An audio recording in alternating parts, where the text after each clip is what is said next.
Hello students, welcome to my channel. आणि as usual video बघायच्या आधी सगळ्यांनी लक्षात ठेवा, प्लीज प्लग युअर हेडफोन्स वापरा आणि मगच माझा व्हिडिओ बघा आणि मग त्यानंतर तुमचे कन्सेप्ट क्लिअर व्हायला मदत होते. तर आज आपण बघणार आहोत first law of thermodynamics. First law of thermodynamics हा थर्मोडायनॅमिक्समधला एक पॉईंट आहे. आता इथून थर्मोडायनॅमिक्स चॅप्टरला खरी सुरुवात होणार. आजपर्यंत बघितलेला जो काही व्हिडिओ होता तो त्याचा बेसिक होता. आणि अजून एक गोष्ट सांगायची की फर्स्ट लॉ ऑफ थर्मोडायनॅमिक्स बघायच्या आधी तुम्हाला हीट आणि वर्क ह्या दोनवर जे व्हिडिओ केले आहेत ह्याच्या आधीचे ते बघायला विसरू नका. कारण ते जर तुम्ही व्यवस्थित पाहिलं असेल तर त्यातून तुमचे कन्सेप्ट क्लिअर होतील आणि फर्स्ट लॉ ऑफ थर्मोडायनॅमिक्स बघण्यासाठी तुम्हाला मदत होईल. तर फर्स्ट लॉ ऑफ थर्मोडायनॅमिक्स म्हणजे काय, तर ह्याचाच अर्थ आहे conservation of energy. Conservation of energy. Conservation of energy म्हणजे काय, तर तुम्ही 8वी 9वीपर्यंत आता आजपर्यंत पाहिला असाल. कॉन्झर्वेशन ऑफ एनर्जीचं डेफिनेशन काय आहे की system energy of a universe remains constant. म्हणजेच काय, जगात जेवढी काही एनर्जी आहे ती नेहमी कॉन्स्टंट राहते. ह्याला हे एक शॉर्ट डेफिनेशन आहे. आणि आपण जे पुस्तकात आजपर्यंत पाहिली होती ती डेफिनेशन काय होती, energy can neither be created nor be destroyed, it can be converted from one form to another form. म्हणजे काय, ऊर्जा जी आहे ती काय म्हणतात निर्माणही केली जाऊ शकत नाही आणि नष्टही केली जाऊ शकत नाही. मग त्याचं काय होतं, त्याचं फक्त काय होतं, फॉर्म चेंज होतो. म्हणजे एका रूपातून ते फक्त दुसऱ्या रूपामध्ये ट्रान्सफर होतं. आणि ह्यालाच आपण काय म्हणतो, कॉन्झर्वेशन ऑफ एनर्जी. तर एनर्जी कॉन्झर्व करण्यासाठी जेवढे काही डेफिनेशन आहेत ते कशाच्या अंडर येतात, तर फर्स्ट लॉ ऑफ थर्मोडायनॅमिक्स. म्हणजे फर्स्ट लॉ ऑफ थर्मोडायनॅमिक्स आपल्याला काय सांगतं की पूर्ण जगाची किंवा ह्या युनिवर्सची जी काही एनर्जी आहे ती कॉन्स्टंटच आहे, फक्त त्याचं रूप बदललं जातं. म्हणजेच काय, आता एक सिम्पल एक्झाम्पल घेऊया आपण. पाणी जर समजा तुम्ही घेतला, फर्स्ट काय असतं ते फर्स्ट कोणत्या स्वरूपामध्ये असणार आहे, ते आईसच्या स्वरूपात असणार आहे, बरोबर. त्याचंच पुढं कन्वर्जन आपण कशामध्ये करतो, वॉटरमध्ये. पुन्हा त्याचंच कन्वर्जन आपण कशामध्ये करतो, गॅसमध्ये. म्हणजे थोडक्यात काय की हे सॉलिड फॉर्म आहे, हे लिक्विड फॉर्म आहे आणि हे गॅस किंवा आपण ह्यालाच म्हणू शकतो वेपर स्टेटमध्ये. ह्यालाच काय म्हणू शकतो, वेपर स्टेटमध्ये. म्हणजेच काय, स्वरूप फक्त बदललं आहे त्याचं, पण जे त्याची प्रॉपर्टी आहे ती चेंज नाही झाली. ह्याला कंडेन्स केलं, व्हेपरला जर तुम्ही थंड केलं, कंडेन्स केलं की ते वॉटर होतं. वॉटरला अजून जरा प्रेशर देऊन थंड केलं की ते आईसमध्ये होतं कन्वर्ट.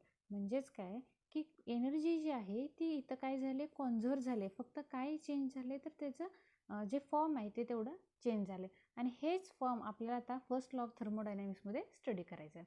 तर first law of thermodynamics study करण्यासाठी आधी आपल्याला ह्यामध्ये काय चेंज होऊ शकत नाही किंवा त्याच्यावर काय इफेक्ट होतो यासाठी एक फॉर्म्युला आहे, delta U equal to delta Q plus delta W. Pen आणि पेपर घेऊन हा पहिला फॉर्म्युला लिहून काढा. कारण डेल्टा यू म्हणजेच काय आहे, तर change in internal energy. Change in internal energy of system. System म्हणजे काय सांगितलेलं आहे पहिल्या व्हिडिओमध्ये. सिस्टीम म्हणजे द प्रोसेस अंडर ऑब्झर्वेशन. जी प्रोसेस तुम्ही ऑब्झर्वेशनमध्ये ठेवता त्याला सिस्टीम म्हणतात. त्या सिस्टीममधल्या इंटरनल एनर्जीमध्ये जी काही चेंज होत असेल त्याला आपण डिनोट करतो डेल्टा यूने. त्यानंतर आहे डेल्टा क्यू. डेल्टा क्यू म्हणजे काय, heat given to the system. ह्याला आपण हीट म्हणतो आणि ह्याला आपण वर्क म्हणतो. हे तर आपल्याला माहिती आहे, आधीच्या व्हिडिओमध्ये मी सांगितलेलं आहे. आता इथं साईन कुठला आहे, पॉझिटिव्ह आहे. पॉझिटिव्ह म्हणजे हीट कुणाला दिलेली असणार आहे, सिस्टीमला दिलेली असणार आहे. डब्ल्यूचं सुद्धा साईन कुठलं आहे, पॉझिटिव्ह आहे. पॉझिटिव्ह म्हणजेच काय, वर्क कुणावर केलेला असणार आहे, सिस्टीमवर केली असणार आहे.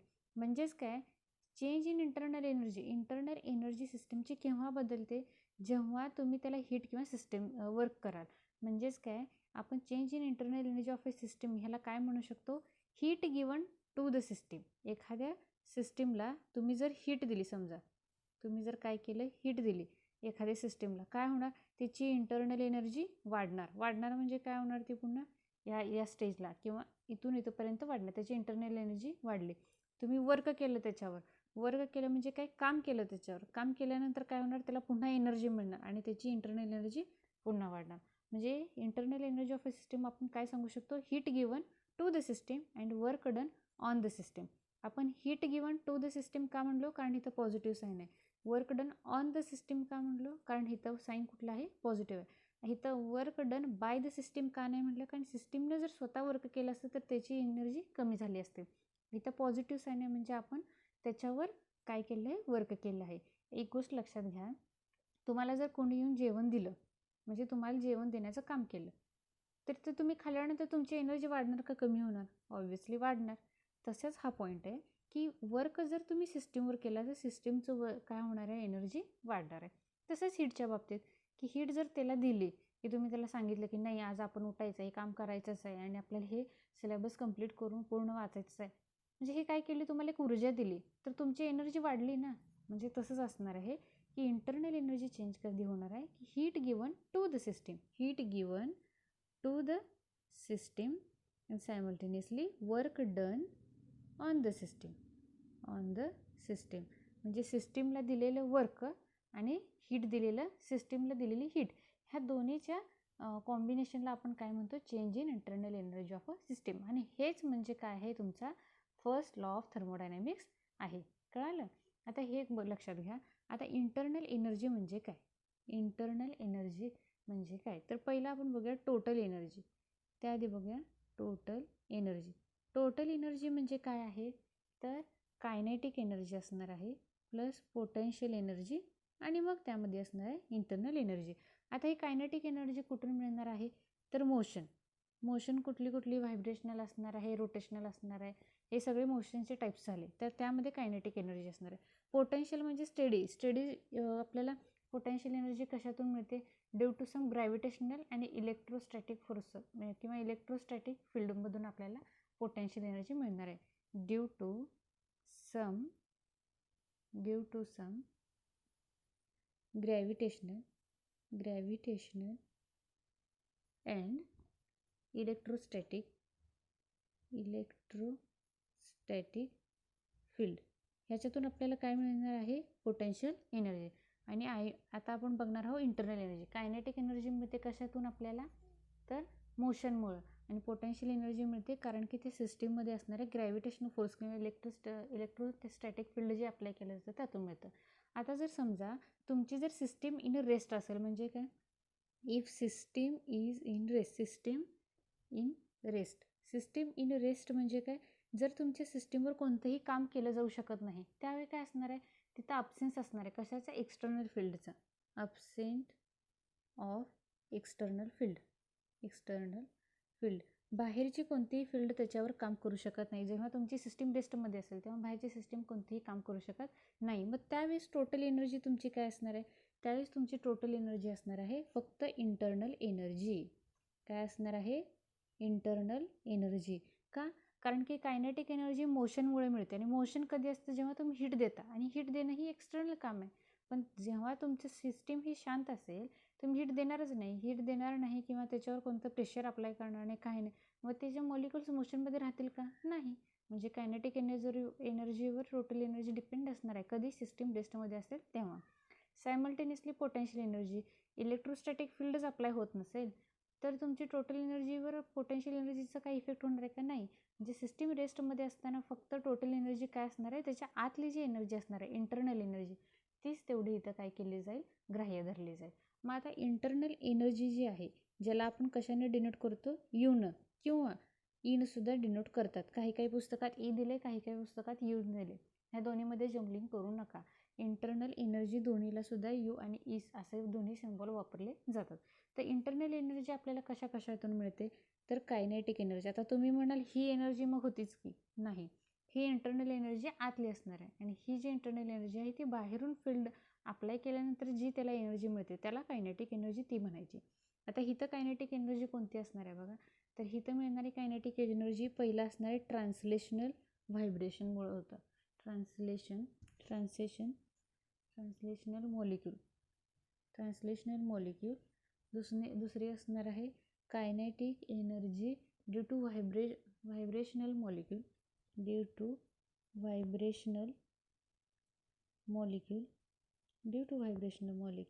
तिसरं असणार आहे kinetic energy due to rotational molecule. आणि त्यानंतर असणार आहे potential energy of electron and nucleus, या दोन्हींच्या पोटेन्शियल एनर्जीपासून. त्यानंतर असणार आहे potential energy due to force of attraction आणि नंतर असणार आहे बॉन्ड एनर्जी. म्हणजेच काय बघा, ट्रान्सलेशनल एनर्जी. आता समजा आपण C+O हा जर आपण एखादा मॉलिक्यूल कन्सिडर केला, तर काय असणार आहे, ट्रान्सलेशनल एनर्जी म्हणजे हे काय असणार आहे, एकमेकाच्या भोवती असे फिरत असणार आहेत, बरोबर की नाही. म्हणजेच आपण त्याला काय म्हणणार, ट्रान्सलेशनल मोशन. म्हणजे आता समजा हा CO जर घेतला, हा कधी इकडच्या बाजूला येईल, कधी इकडच्या बाजूला, कधी इकडच्या बाजूला, कंटिन्यू मॉलिक्यूल मग काय असतात, असे नेहमी फिरत असतात. मग आपण ह्याला काय म्हणायचं, ट्रान्सलेशनल. आता व्हायब्रेशनल म्हणजे काय, की ते असे व्हायब्रेट होत असतात. का, कारण मॉलिक्युल्स आहेत आणि त्यांना कंटिन्यू मोशन असतं. इंटरनल एनर्जी कॅल्क्युलेट करताना एक गोष्ट लक्षात ठेवा, जरी आपल्याला ते शांत वाटत असले तरी जे आतले मॉलिक्युल्स किंवा ॲटम्स जे असतात ते शांत नसतात. मग हे कंटिन्यू असं त्यांचं जे व्हायब्रेशन असतं त्याला स्वतःची एक एनर्जी असते, त्याला म्हणायचं kinetic energy due to vibrational motion. आणि थर्ड वन कुठले, रोटेशनल म्हणजे काय, ती स्वतः भोवतीसुद्धा अशी फिरतच असते ना, अशी गोल गोल फिरत असते, रोटेशनल. आणि म्हणून असं होत काय होत असतं, ही रोटेशनल मोशनसुद्धा अप्लाय केली जाते. आणि म्हणून ह्याला म्हणायचं kinetic energy due to translational, vibrational आणि रोटेशनल. म्हणजे हा जो बॉन्ड आहे तो असा ट्रान्सलेट होत व्हायब्रेट होत स्वतः भोवतीसुद्धा फिरत असतो. आणि म्हणून हे तिन्ही कायनेटिक एनर्जी इंटरनल एनर्जीमध्ये कन्सिडर करतात. त्यानंतर आता पोटेन्शियल एनर्जी कशातून मिळते, तर इलेक्ट्रॉन आणि न्यूक्लियस, सेंटरमध्ये जो न्यूक्लियस असतं, जे इलेक्ट्रॉन असतात त्यांच्यामध्ये काय फोर्स ऑफ अट्रॅक्शन असतं आणि म्हणून ते स्टेबल असतात, आहे तिथंच राहतात, इकडे तिकडे कुठे जात नाही, गेन होत नाही, लॉस होत नाही. म्हणजेच काय, फोर्स ऑफ अट्रॅक्शन आहे कोणामध्ये, इलेक्ट्रॉन आणि न्यूक्लियसमध्ये. आणि ह्या दोन्हीमुळं काय होतं, पोटेन्शियल एनर्जी कन्सिडर केली जाते. आणि बॉन्ड एनर्जी म्हणजे काय, हे दोन्ही आहे तिथं धरून ठेवण्यासाठी ह्या बॉन्डला एक एनर्जी लागत असेल, ही एनर्जीसुद्धा तुम्हाला इंटरनल एनर्जीमध्ये काय करायला लागते, कन्सिडर करायला लागते. हा पॉईंट कशात झाला, इंटरनल एनर्जीच्या बाबतीत. तर तसंच आता आपण काय करूया, आता आपण नेक्स्ट पॉईंट बघूया, तो असणार आहे ह्या जो फर्स्ट लॉ ऑफ थर्मोडायनॅमिक्स आहे त्यामध्ये जो इंटरनल एनर्जी आहे त्याचे प्रॉपर्टीज बघा. आता तर पहिली जी आहे, it is an extensive property. Extensive म्हणजे मग तुम्हाला सांगितलं होतं, एक्सटेन्सिव्ह म्हणजेच काय, की जे काय depend only on initial and final point. म्हणजे पहिल्या आणि शेवटच्या पॉईंटला जे काय असतं डिपेंड असतं, त्याला आपण म्हणतो एक्सटेन्सिव्ह. म्हणजेच काय, अमाऊंट ऑफ मॅटरवर हे डिपेंड करतं. म्हणजे काय, अमाऊंट ऑफ मॅटर जेवढं असेल त्याच्या, म्हणजे जर समजा तुम्ही अर्धा किलो जर समजा एखादं क्वांटिटी घेतली तर त्यामध्ये जेवढं वजन असेल त्यापेक्षा 1 किलोमध्ये जास्त असणार आहे. म्हणजे अमाऊंटवर तुम्ही काय सांगता, वेट सांगता. म्हणजे त्याची एनर्जी जी आहे त्याचं वेट हे कशावर डिपेंड असतं, ते अमाऊंटवर डिपेंड असतं. त्यालाच आपण एक्सटेन्सिव्ह प्रॉपर्टी म्हणतो. म्हणजे एखाद्या सिस्टीमची समजा जर 5 ml जर तुम्ही एखादी क्वांटिटी घेतली तर त्याची इंटरनल एनर्जी ही 100% 10 ml पेक्षा कमी असणार आहे. म्हणजे 5 ml ची असेल त्याच्यापेक्षा जास्त 10 ml ची, त्याच्यापेक्षा जास्त 15 ml ची. म्हणजे जसजशी तुमचे केमिकल म्हणा किंवा एखादी प्रोसेस म्हणा, सिस्टीम म्हणा, जसजशी त्याची अमाऊंट वाढत जाईल तसं त्याची इंटरनल एनर्जीसुद्धा वाढत जाईल. म्हणजे ही काय, याची एक्सटेन्सिव्ह प्रॉपर्टी. नंतर आपण काय सांगू शकतो, की हे काय आहे, स्टेट फंक्शन आहे. It is an state function. State function म्हणजे हे काय आहे, स्टेट फंक्शन म्हणजे काय, तर की जे काय आहे फायनल आणि इनिशियल पॉईंटवर डिपेंड करतं. मग आपण हे कसं लिहू शकतो, delta U depends on delta U final minus delta U initial. ह्यावर काय आहे तुमचं स्टेट फंक्शन. म्हणजेच काय आहे, इंटरनल एनर्जी डिपेंड करतं. म्हणजेच काय, it does not depend on path, it does only depends on initial and final point. Final आणि इनिशियल पॉईंटवर डिपेंड असतं, त्याला आपण स्टेट फंक्शन म्हणतो. म्हणजे इंटरनल एनर्जी ही एक एक्सटेन्सिव्ह प्रॉपर्टी आहे, सायमल्टेनियसली काय आहे, स्टेट फंक्शन आहे. अजून आपण ह्याच्याबद्दल काय सांगू शकतो, तर थर्ड पॉईंट आपण आता एक्सटेन्सिव्ह स्टेट फंक्शन आहे ह्याचाच अर्थ काय, सायक्लिक प्रोसेसमध्ये डेल्टा यू इक्वल टू काय असणार आहे, 0. म्हणून सायक्लिक प्रोसेस, जेव्हा सायक्लिक प्रोसेस असेल तेव्हा चेंज इन इंटरनल एनर्जी 0 असते. का, कारण फायनल पॉईंट आणि इनिशियल पॉईंट ही दोन्ही सायक्लिक, म्हणजे जिथून सुरुवात होते तिथंच आपण परत येतो. म्हणजे ह्याचं फायनल आणि इनिशियल दोन्ही पॉईंट एक आहे. म्हणजे जर 1 पासून सुरुवात केली, 2 पर्यंत, 3 पर्यंत आलो आणि तिथून आपण 4 पर्यंत गेलो आणि पुन्हा 1 पर्यंत आलो तर 1 - 1 काय असणार आहे, 0. म्हणजे इंटरनल एनर्जी काय येणार आहे तुमची, 0 येणार आहे. मग आपण ह्याच्याबद्दल अजून एक काय लिहू शकतो, की चेंज इन इंटरनल एनर्जी म्हणजेच काय आहे, change in heat given to the system and work done on the system. मग आता आयडियल गॅससाठी आपण काय म्हणू शकतो? फॉर आयडियल गॅससाठी मात्र काय असणार आहे, त्याची जी इंटरनल एनर्जी असणार आहे ती काय असणार आहे, कॉन्स्टंट असणार आहे. कोणासाठी? आयडियल गॅससाठी. तर आयडियल गॅससाठी फॉर्म्युला असणार आहे, जिथं जिथं आयडियल गॅस दिसेल तिथं चेंज इन इंटरनल एनर्जीचा फॉर्म्युला असणार आहे N × CV × ΔT. हा तुमचा आयडियल गॅससाठी इंटरनल एनर्जीचा फॉर्म्युला आहे. हा लिहायला विसरू नका. आयडियल गॅससाठी चेंज इन इंटरनल एनर्जीचा फॉर्म्युला आहे NCV ΔT. N म्हणजे काय? N म्हणजे नंबर ऑफ मोल्स. N म्हणजे नंबर ऑफ मोल्स. CV म्हणजे काय? आता आपण आधीच्या व्हिडिओमध्ये बघितलं आहे, molar standard heat capacity. Molar standard heat capacity at constant volume.